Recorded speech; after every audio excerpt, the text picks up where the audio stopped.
Welcome to Board Game Binge, the place where we bring you bite-sized, bingeable board game content from across the industry. I'm your host, James Staley, and in this episode, we're chatting with Chris Chan, Chris McMahon, and Rosswell Saunders. Collectively, they're the designers of Smirk Dagger's new award-winning game, The Night Cage, which has already funded over 2,000 backers, 113,000 Canadian dollars, which is about 85,000 US, and they still have 12 days to go. Gentlemen, welcome to the binge. How you doing? Good. Thanks for having us. Hey, it is, I think this is the first time I've had this many people on the podcast at one time. So it's pretty cool to have you all here. And I know there's quite the story behind how this whole thing came together. So thanks again for joining us. I really do appreciate it. So let's start off really quickly with The Night Cage. Just explain what The Night Cage is, kind of how it works, how the game functions, and then we can get into the kind of the story behind it, if that's okay. Sure, I'll do it. So I beat you. Anyway, The Night Cage is it's a cooperative tile placement game. The idea behind the game is that the players have all sort of woken up in this pitch black kind of labyrinth. And the only thing they have to help them get out is they each have a candle, but its light is very weak, and they can only see in the area right around them. In game mechanic terms, that means that they can only see the tiles one space away from them. And so they have to work together to navigate the maze and get out by finding keys and finding a gate and all getting to the gate together. The trick is with the main mechanic of the game, which we call the candlelight mechanic, is that as you move around, your light travels with you. So any tiles that fall outside of that light radius fall into darkness, and they're removed from the game permanently. So if you were to go back the way you came, you would draw new tiles and the maze would have completely changed behind you. So the trick is to sort of work together to keep the things you need or want, but maybe also make the darkness work for you to get rid of things maybe you don't want. And to try and do it all before you run out of tiles, which also represent light. Now, this mechanic, is this fairly unique? I don't think I've come across this myself, where you've got kind of your path disappearing behind you. We poked around for precursor mechanics to this a little while ago, and we really haven't been able to find anything that quite does this. There's definitely some shared DNA between this and sort of fog of war mechanics that exist in other games, but those are sort of generally ancillary things and have permanence to them in a way that this is defined by how much it is impermanent. And then if you're working as a group, so as a co-op, I imagine then if the light only illuminates the tiles that are around the tile that you're on, if you can get close to another player, can you kind of move in concert to illuminate a larger area if need be? Or? Yeah, absolutely. So the game is all about managing what you illuminate and what you don't, because what you illuminate is both your opportunities to find, the things that are going to help you get out of the maze, which are keys, but it's also another chance to find terrible things in the maze that don't want you to get out of the maze. And what happens when you uncover one of these terrible things? Like, what are some of the things that can happen to you? McMahon, why don't you go for it? So the primary threat is a monster we called the Wax Eater. We've played around with this to balance it for quite some time as part of the development process. But what we've kind of come to is a monster that when you first reveal it, if anyone moves in or out of its line of sight, then it attacks everyone near it, and it steals it's still their light, so they can only see now the tile they're directly standing on top of, so they can't know what they're going to move on to and then move next. Okay. So that plays heavily into that mechanic.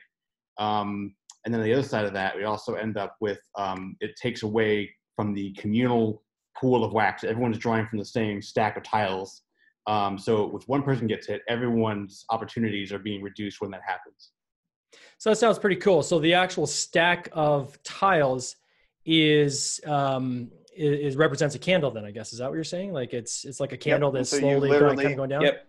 Yeah, you literally watch your light burn away as you move around. Cool. So your light and the maze itself also equate to like a resource. So in a way, you're sort of managing the resource of space. Yep. For both practical and thematic reasons we have a tile holder that is shaped and illustrated to be like a candle. Because also, if you've ever tried to stack tiles higher than like 15, they fall over. Oh, It's bad. So this makes, when we realized that it would both help with that and just making it feel more like a candle, it was like, yes, that was very intentional. We planned this. And then how long does the game last typically? So a first-time game, the longest I've ever seen it play out is what the box says at 50 minutes. Okay. Honestly, after you've played it one or two times, this game, at least for us, plays between 30 and 40 minutes. Okay. Yeah, if you get up to that 5-player max count, you might maybe get a little closer to an hour. But no, it plays pretty quick. So anybody who knows me, know this is my style of game. I love games that are under an hour, that have kind of a unique hook, aren't too complicated, but still have a lot of kind of narrative built in. So that sounds kind of like what you guys have here. Now, there's also a solo version, I guess, right? So are the rules different for one person player, or like how does that differ from like a multiplayer version of the game? For a solo play, it functions very similar to the way the cooperative version works. But for one player, it plays more like a puzzle. Think about if you play like another cooperative game like Pandemic and Solo. You can think of it as like puzzle pieces, and you can kind of solve it on your own. But we find that the cooperative version of it feels very different. Like a lot of back and forth. One of the things that we've really been excited about as we've been playing this and developing it is that it's very difficult to know what the best option is. Sometimes when you play a game like Pandemic, a more experienced player will know like, oh, like maybe this will work and that'll work, and then this power goes here, whereas newer players might not know all those nuances. But there's enough uncertainty, manageable uncertainty in this game that when you look at it, almost even a novice player might look at something and go like, well, what if this happens? And then even very experienced players will go like, oh, I hadn't thought about that. It's a constant shifting space. But again, the stack is always the same, so it's still knowable. So as the stack is burning down and you're playing more tiles, the further you get into the game, the more probability you understand about it. So you can look and say like, oh, well, there's 12 monsters. We've seen 6 of them, and there's 30 tiles approximately, so it's like a 1 in 5 chance. And as you get farther into it, you also start to get better grasp of how the game goes. And that cooperative nature where you all kind of notice things in the puzzle feels really exciting. Yeah, and so, I was just just to add to that, it's one of these games that, since we don't reshuffle the tiles and, they don't get added back into the game, you slowly work your way down to perfect information as you play. So your ability to, strategize and kind of have a good idea of what you're doing gets tighter and tighter and better as your options, though, at the same time also dwindle. And so we also, encourage people when playing to sort of keep track of what they've seen. And, all of those discards are public information in that way. Yeah, that's why the discard mats were a very early stretch goal in this, because it's very important for players to be able to, as Chris said, have a knowable understanding of this game. Like the first couple times that we play this game, we had the spirit of it is that it will definitely just kick your butt. But after you've played it once or twice, we wanted to make a game that was very knowable, so that the probabilities of it could be interesting things to interact with in space. And that knowability is also like super critical to us in every part of it. Like I've played games where like you kind of get to the end of like an hour and a half long game, and you're like, all right, I think next time I'll really know what's going on with this game. I had fun, but next time I'll get it. Usually by about like 3 or 4 turns into this, almost everyone is like, I got it. I know that this will cause this, and that'll trigger this. And what if we do this? Like everyone starts to get really engaged with it really early on. And as design goal, like, I've always kind of come from more of like a board game background. And these gentlemen have been dragged into this space over the last couple of years with me. But, we kind of come from a background of like, oh, can we teach this? Or, oh, how can you kind of figure this out in maybe more of like a way that's maybe more approachable for people who aren't experienced board gamers, people who maybe don't know that if you spend 2 hours of the game, it'll be really rewarding. This has been a really good way for people who maybe don't have that background to say like, oh, this is really interesting, and now I get it. I don't feel like I'm left out of this. Sounds like there's a lot of replayability in it too, right? And that becomes an issue with some games out there where after you play it a few times, you're like, I'm good. I don't know. I'm going to play something else. But, when you can find those little gems where you keep going back to it over and over and over again. I mean, one I can think of, one of my personal favorites is the Pandemic Contagion version of that game, which is actually not even a co-op. It's versus you're the viruses and you're trying to infect cities. but just the way it's structured, the replayability is like, you just keep going back to it, and it's almost different every time you play it, which is kind of cool. How did you guys come up with this idea? How'd this all come about? And when did this start? When was the kind of the seed or the genesis of this game? Well, so we all work in advertising, and at the time we came up with this, we all worked at the same agency together. Okay. And like most good ideas that happen in ad agencies, it happened over a long lunch. We were all out and we were, sitting around. We had this idea for a board game or an idea of a game where only what you could see existed. Sort of if you want to get essentially a solipsistic board game, or something where what you see controls what actually is there. And we kind of played with it. And one of the great things we discovered about this early on is that a board game is basically just a pile of cardboard and some rules you wrote down. So basically we kind of wrote down some really basic rules. We printed up some really easy like print and play cardboard tiles, and then a week we had a prototype, and we played it, and we played a couple rounds of it, and we were like, this is pretty good. This is like a pretty good game. Did we make a board game? Did that happen? I mean, I don't think we had made a board game at that point. No, a lot of things did not work. A lot of things about it were very bad, but we had the candlelight mechanic from the outset this one. And it's one of those board game stories that I feel like after I've learned more about game design feels a little bit backwards, because we kind of found the mechanic of this game very early on and then built the rest of the game around that, asking ourselves, like, what is this world and what makes this mechanic the most interesting thing that we could have? And I think that had we not sort of gotten lucky and found a really interesting mechanic in the process of that, it would be a very different design process. But because we all just felt very strongly about this candlelight mechanic from the outset, it's actually been sort of a very strong guiding principle to how we've approached this. We have been more of the school of thought in designing this game of taking away the stuff that gets in the way of understanding something that that makes you think about space a little bit differently, like this does, and just finding ways to sharpen that up. Yeah, less has been more for us, like in this design process. Like Chris said, we found the mechanic early. I think we got lucky again and found our theme that made sense on top of that pretty quickly, and then we were able to kind of evolve them together. And at every goal, or at every point, every time we talked about any new thing, it's like, okay, does this add more kind of gameplay or, interesting, experience for people than it does things to learn or remember? And that was kind of the balance that we were trying to strike. It always had to bring more to the experience than it brought burden. And what year was it when you guys started this game? Was it a year ago, 2 years ago? How long ago did you actually come up with the base idea? It was November 2017. Wow. Okay. It's been a little while. Yeah, I guess.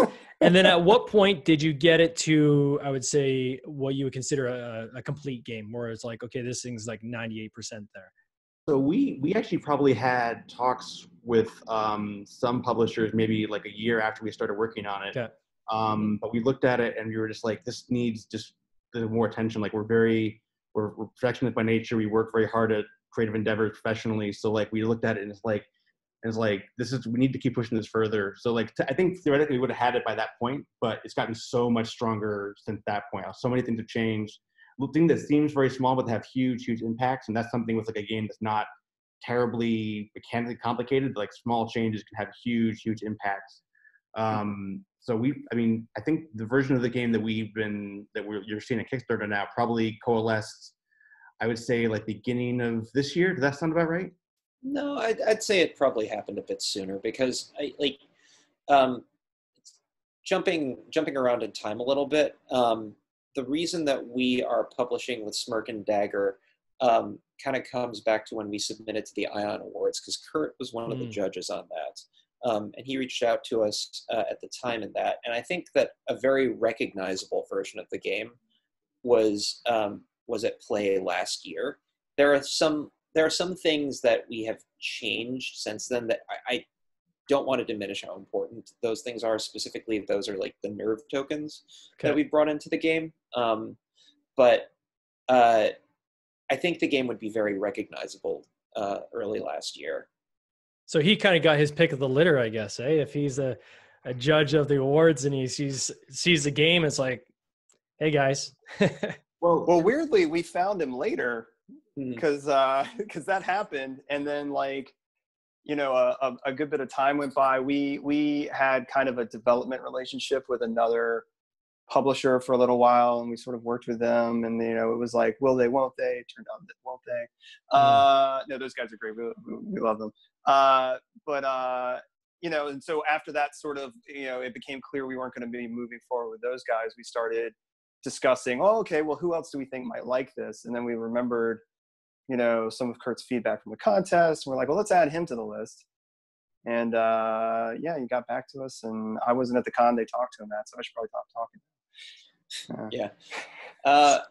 I mean, I think it was one of those things where like we had just met we just started to like grow our board gaming network a little bit earlier on. And when we finally met Kurt, it was like, oh, this makes a lot of sense. This guy is great. He really gets exactly what we're trying to do in terms of our design goals. And I feel very fortunate that we got a chance to meet him and that we're currently working with him. So what I find interesting, and this is where I think a lot of game designers out there who have their own games and they're trying to think, you know, how do I get to market? Do I self-publish or do I go with a publisher? This is an example where you actually went out and solicited, right? So you went out and you talked to several publishers and kind of narrowed the list down and, you know, landed where you did. But it's part of a solicitation process. And how long did that process take from when you said, you know what, we're going to go with a publisher on this, to when you finally kind of felt that you found the right fit with Smirk and Dagger? I think that was about a year, guys, right? I think maybe a little shorter than that, maybe closer to like 6 to 9 months. Maybe. But I think that for us, I think a big part of what made that work for us is we already been working with some people who helped develop it, so we kind of knew what publisher might be looking for in it, and we've been kind of addressing some of those pieces as part of the process. And also, we did a lot of research ahead of time to publishers. We weren't just looking for someone to just come in and just take this game off our hands. We wanted a partner, and we wanted to look at people who their library reflected the kind of game we wanted to make sure it became. And that for us, working with Kurt has been like a really clear part of that. Like, he understood it intrinsically. He's had a really deep understanding of it, even as he's added more pieces or refined pieces of it as well. So I think that like, we had a very clear mission of what we wanted to do with it. And I think having that clarity and choosing people that we felt would be a good fit for that helped us a lot in that process. So that company's been around since 2003, right? Smirk and Dagger. And they've done, I think, at least one Kickstarter already. I think it was about a year ago, and it was successful, and it funded and had a lot of over 1,000 backers. Was that part of the decision process to say, you know, not only do we want someone that has experience taking games to market and some history, but also some experience on Kickstarter? Well, Kurt hadn't actually done the Kickstarter yet. Oh, they hadn't done it yet. Okay. Yeah, no, that Kickstarter happened earlier this year. That our initial talks with Kurt were more about a direct to retail release, but 2020 has been crazy. I don't know if you've heard, but this year's been nuts. Yeah, I've heard some stuff about this. Yeah, something about a virus or something. I don't know. Yeah. I think that for us, the big draw, like, I mean, you know, obviously Kurt's professional, and this Kickstarter has been going really, really well. We're super, super pleased with how the community responded to this and how engaged people have been with, you know, we have this game going on in our updates where we kind of reveal new stretch goals through the kind of interactive thing, which has been terrific. But honestly, our biggest draw for this was, you know, trying to have someone who knew how to put it in front of people, get it into stores, who understood it, and could talk about it.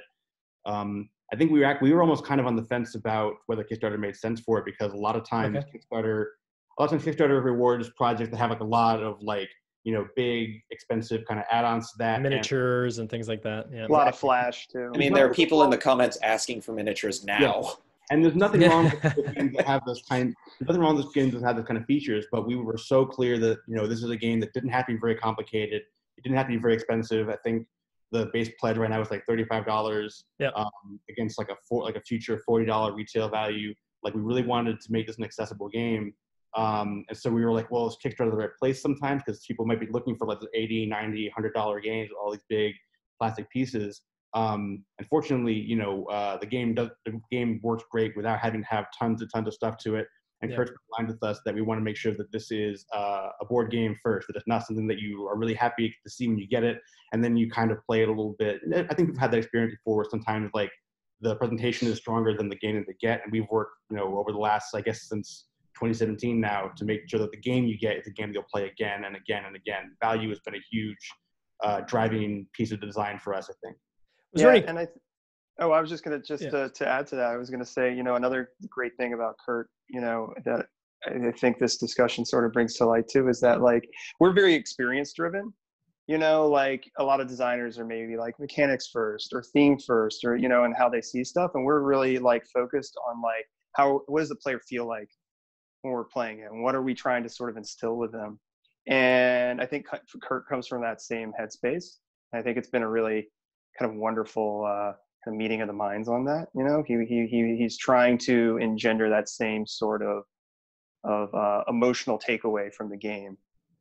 So with 3 lead designers on this, which is kind of unique for a game, was there times when there's any butting of heads, or where there's conflicting, or one said, I think we need to go this way, and someone else like, I definitely think we need to go that? Did that ever come up at all in the process? Or I would say definitely. Constantly, yes. But I think that there's 2 pieces of this that are really important, right? Like we had such a clear sense of what the game was going to look and how it was going to look and play, or how it was going to feel early on in the process. We all knew that central mechanic and theme was the goal. We had to preserve it at all costs. And the other thing that comes out of this is, from our creative background working in advertising, we did this all day long. Chris and I were, at the time we started doing this, we worked together literally every day on everything. So our process of just getting into arguments about stuff was just what we did for 8, 10, 12 hours a day anyway. Sure. And of course, Ross had the same background. So we had the 3 of us, we basically all knew how to do that. We all knew that when we put ideas forward, just agreed about stuff, we're not mad at each other. We're not getting into a fight. This is just the process we work through. And having that perspective going into it, I think made having 3 designers working together viable for us. It also made it a lot faster to play test it, and a lot easier. Holy man, did it. Like, also, we never had to vote. I'm really proud of that. We don't do that. Like, we never reached a point where it had to be like, all right, it's like an insurmountable thing. I guess let's vote. No, we've never had to do that. So a lot of give and take as you went through. Absolutely. So it's better for it. Having the marketing backgrounds that you do, I would, and of course you've got a great publisher that you're working with, but I imagine there's been a lot of your own skill set going into the promoting of this game and the marketing of this game. Can you talk a little bit about what you guys have done on your end to help, promote this game along the way? Well, Chris's art doesn't hurt. Yeah, so that helps a lot. I wanted to shout out, obviously, other Chris Chan here is also not only the designer, but also the full artist on everything in this game. And I will also add that I think that not only is he an incredibly talented illustrator, but his background as an art director has given us a huge edge here as well. Not only thinking like, okay, the talent and skill to manifest this visual, but understand the visual language of the entire game at the same time. We came to that, we've all constantly tweaked and refined it, but like we came to that very, very early because we knew we had to develop a system for visual communication, and that because we knew how to do that as a group, we were able to get to that pretty early. Thanks, Chris. Here's your 20. We've used our background to develop other assets for this and stuff too. I mean, again, Chris has done a lot of like, ad layout work. We produced a video. We're fortunate enough to have access to like, partners to help us, to like high quality animation and professional level, mix and all those things. So that's helped us a lot just to make sure that our stuff is really polished and, arresting when you see those materials. Yeah, the Kickstarter page is slick. There's no doubt about that. It's even your animated GIFs are fantastic, showing kind of how the actual mechanic works. It's crystal clear. So congratulations on that. Have you used the social side?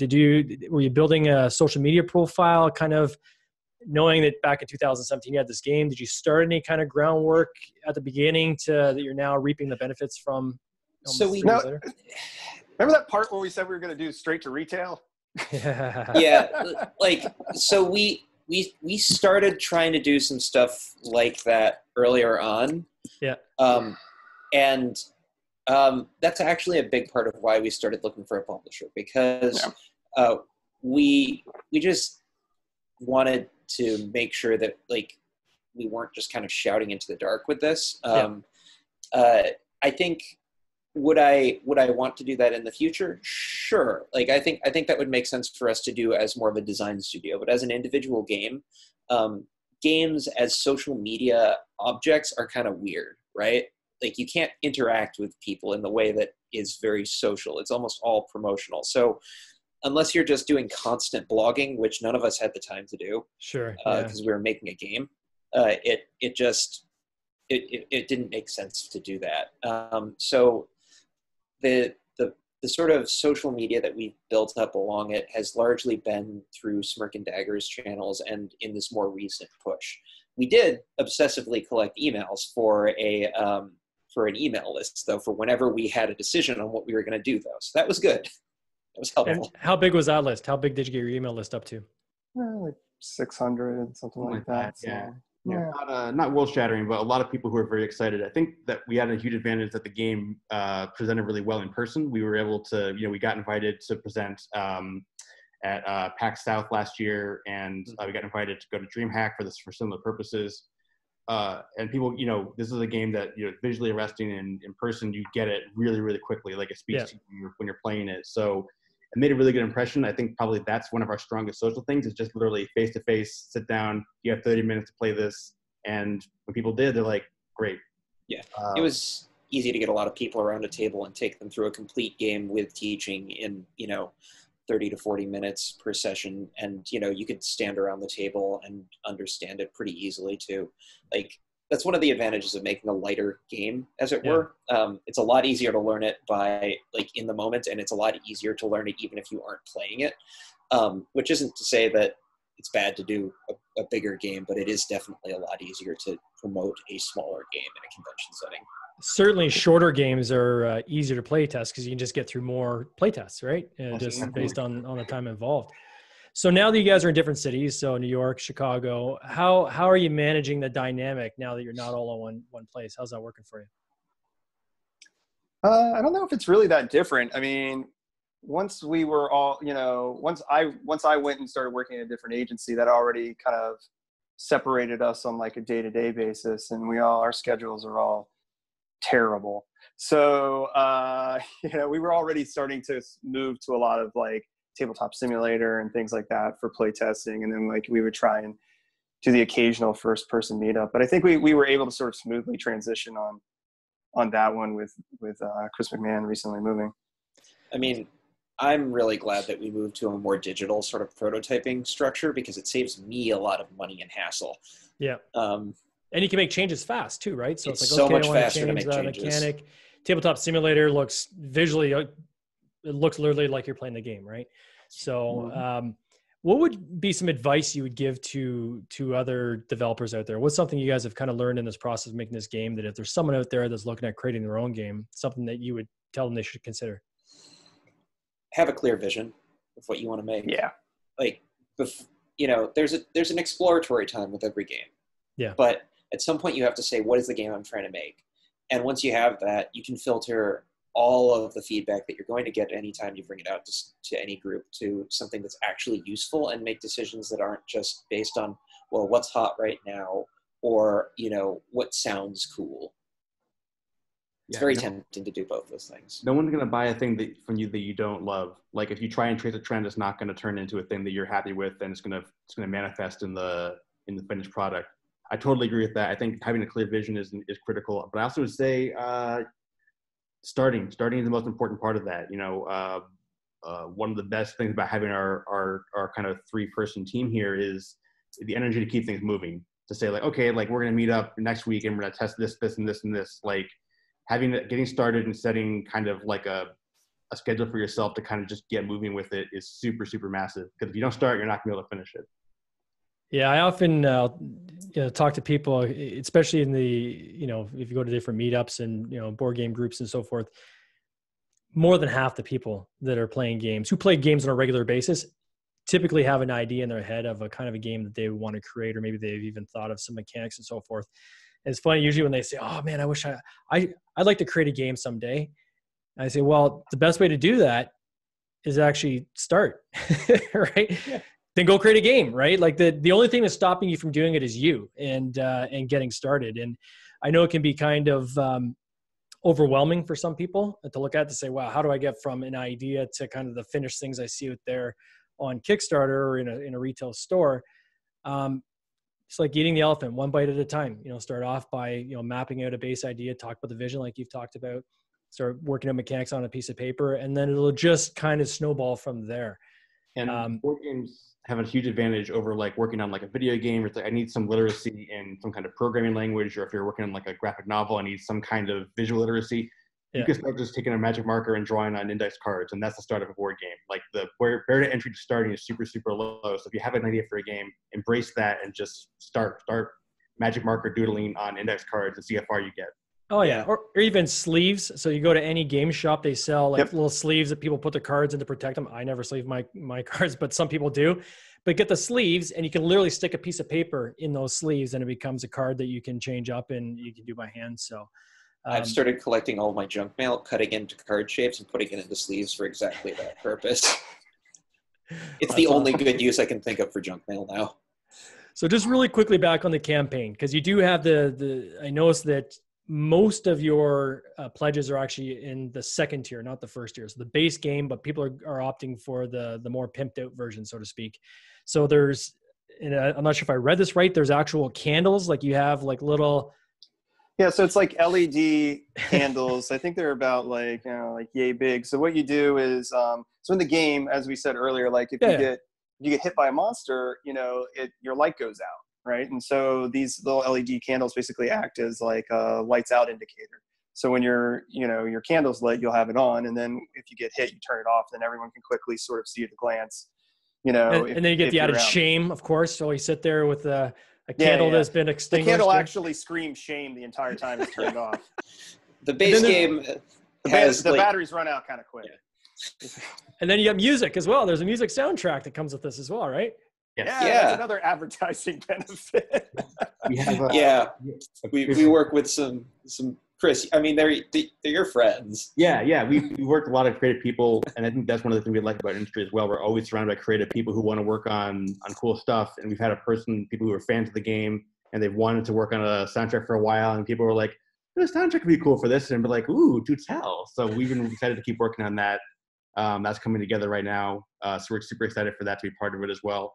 I think that people are kind of drawn to this higher tier, not just because it's Kickstarter and people kind of want like the full package, they don't want to miss out. Also, the acrylic holder and so forth, they want, there's a lot of value actually in the acrylic holder. But also people are drawn to the theme of this. This is been a very thematic game. People, there's some great playthroughs we've been watching online of people we don't know playing it, and like watching them get sucked into the experience is really, really exciting. And I think people who are looking at this recognize that just like small things like the soundtrack, playing maybe the lights out and just the candles lighting up the board space, like it just sucks you in so much more to that, and that's worth going to the extra tier for that. Yeah. I think that the experiential side of this, as Chris said, is the most important thing with that higher tier. Like all FOMO aside, I'm really very pleased that a lot of people are going in for that, because that's really the game that we wanted to make. So where do you guys go from here? So you've got a game, which again, congratulations. It's obviously funded. It's doing extremely well. And I'm probably going to back it myself. It's definitely the kind of game I want. Where do you go from here? Are you guys doing more games? Is this kind of the start of something amazing, or what's the next steps? So Chris Chan designs a board game every 6 to 8 weeks, whether we want it to or not.